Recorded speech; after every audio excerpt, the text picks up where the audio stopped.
Everyone loves you when you're in a chicken suit for some reason. Hi, Cletus. Hi, Cletus. I don't think it'd be the same if I was any other mascot but the chicken. I don't know. I think there's something particularly funny about chickens just in general, and being in a chicken suit. Power of the poultry. I think if I could choose any mascot to be, I'd be a chicken for sure.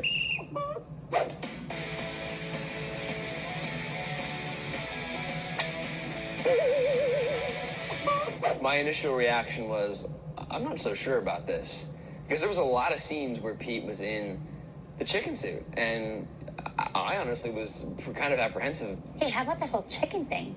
It's all anybody can talk about. Who do you think it is? The chicken? Yeah. I don't know. I mean, do you really want to know? There are some guys that enjoy, letting people know who they are. I personally like to try and keep my identity a secret. I truly think that by having people know who I am makes my job tougher. When you put that suit on, you feel kind of ridiculous, but nobody at all knows who you are. So you feel able to do ridiculous things. If even 3 people in the audience know who you are, you can't really be the same. Paul, it's not exactly my thing to make a clown out of myself in public. I mean, I usually leave that to you.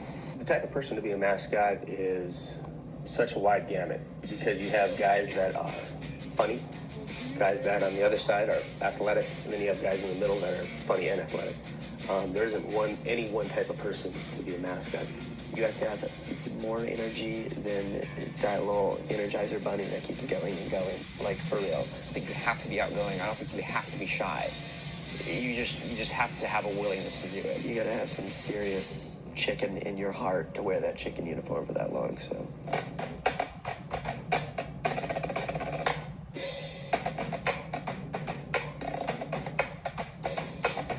Me and Jay went to the mascot factory, and it was a very cool place, actually. It was very interesting. It's not, because you expect, I'm gonna walk in here and I'm gonna see like a couple of suits. It's like thousands and thousands of different things. Like, I can't even imagine all the things that they have there.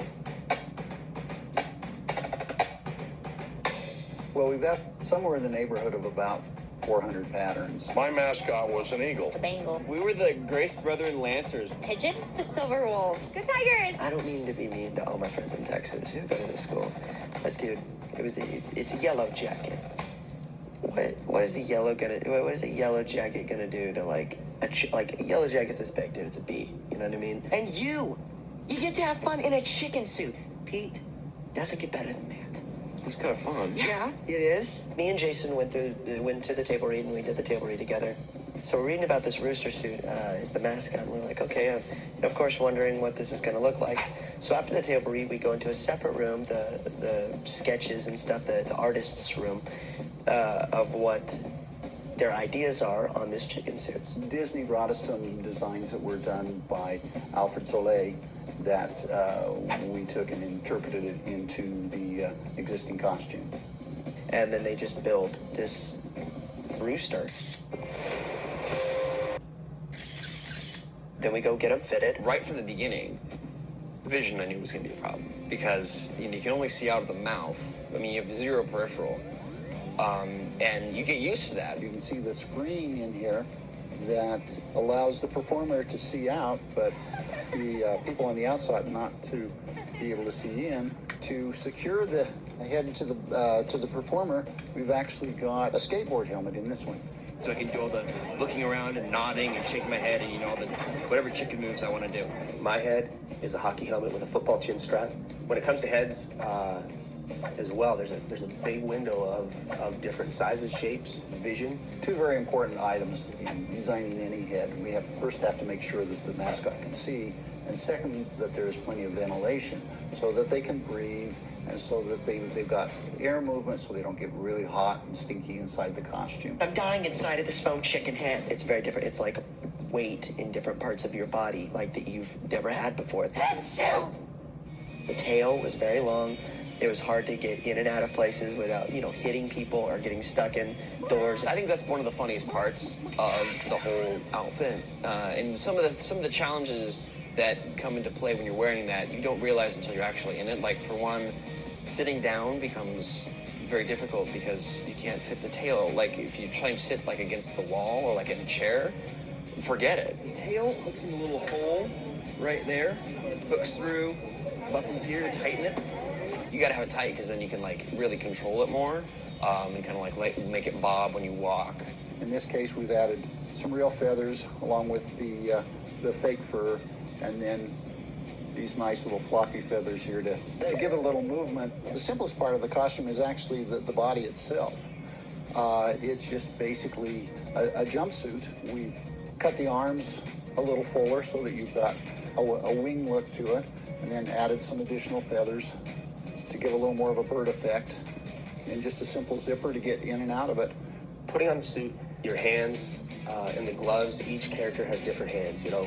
Luckily, I got baseball gloves with fur, and there's some guys that just have fur and 3 fingers. And these are the style that we put on Hatching Pete.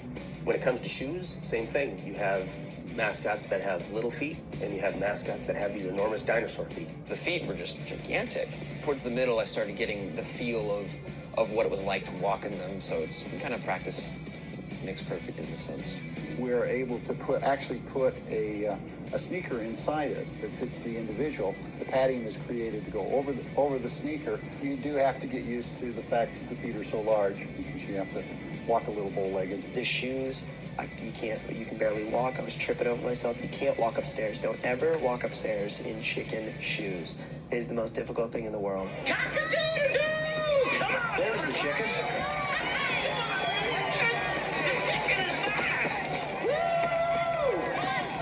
The cops, get the chicken! I got it today. Wait a minute.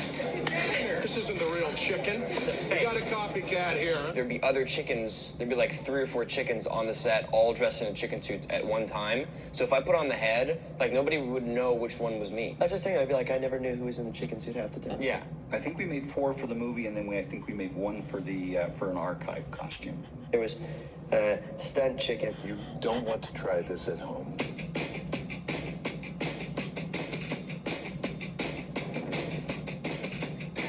Dance chicken.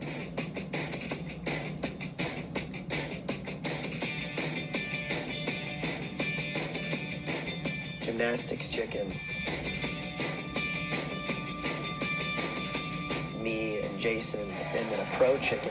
The chicken was kind of based after him. He actually came in and kind of prepped us before, like, we got to put on our suits, and he would, like, teach us, like, these ways to, like, you know, move your tail and, like, shake your head and, like, just, you know, mascot things to get the crowd amped, you know what I mean? Be a mascot. We actually didn't practice in the chicken suit first.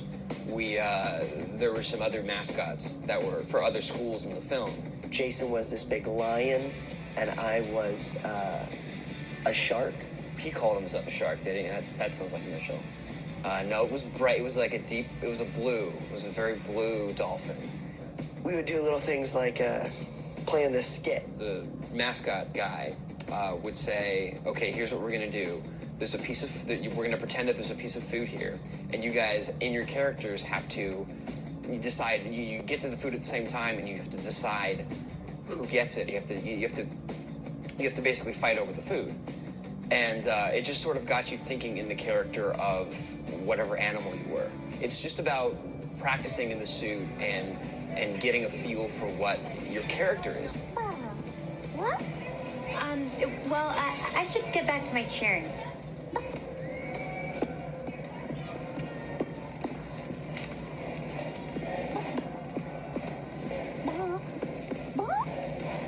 Well, thank you.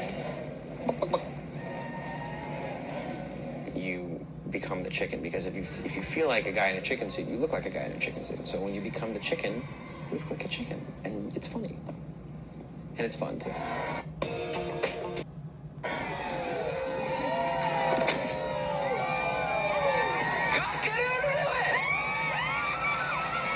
Yes, finally! The best part about being a mascot is the sheer fact that I can go out and make people laugh and smile.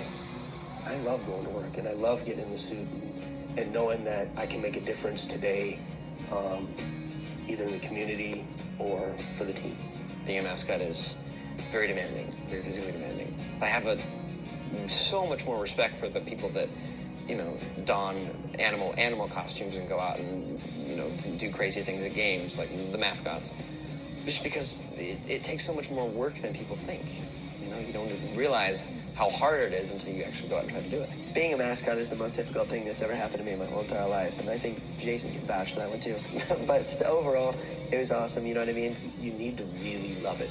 You really have to enjoy getting in the suit, getting sweaty, and even when you're not happy that day, once you get the suit on, you have to be happy. It feels good to be back in the chicken suit, man. I liked being in the suit. I was surprised. I was pleasantly surprised. I was like, hey, this is actually kind of fun. We had a lot of fun making it, but at the same time, we really worked hard in making it good, so hopefully that shows. Well spoken. Well spoken.